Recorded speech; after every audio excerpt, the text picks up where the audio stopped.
In today's video, I'm going to teach you how to edit and enhance vocals in Soundtrap. First, open your browser and go to Soundtrap. Log into your account so you can access your work. Once you're in, head to your projects and choose the project you want to work on. Click on Studio to open the session. Give it a moment to load. The main workspace will show your tracks laid out on the timeline. Find the voice track you want to edit, then right-click on it to bring up the editing options.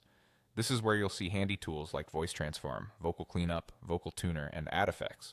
We'll go through what each of these does so you can decide which ones you need and how far to push them. Start with Voice Transform if you're going for a creative change in tone or character. This tool can shift the pitch or timbre of the voice, from subtle thickening to more stylized transformations. Use it sparingly for natural results or lean in if you want a dramatic effect. The key is to listen closely and stop before the voice starts to sound artificial, unless that's the intention.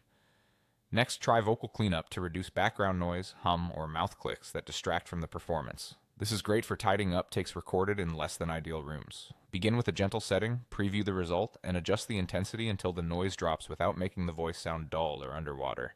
If you hear artifacts, back off a bit. If any notes are slightly off, open Vocal Tuner. This tool helps correct pitch and tighten up the performance. Aim for a natural tuning strength and a moderate speed so the transitions between notes remain smooth. Push it harder only if you're going for a modern tuned effect. Focus on the phrases that actually need help rather than tuning the entire track aggressively. When you're ready to shape the overall sound, use Add Effects. A touch of EQ can remove low rumble and bring clarity to the mids, while gentle compression evens out volume so quiet words don't get lost. If sibilance is sharp, add a de-esser to tame harsh S sounds. For space and depth, try a small amount of reverb or a short delay. Keep it subtle so the vocal stays up front and intelligible. Presets are a good starting point. Dial them in, then fine-tune to fit your mix.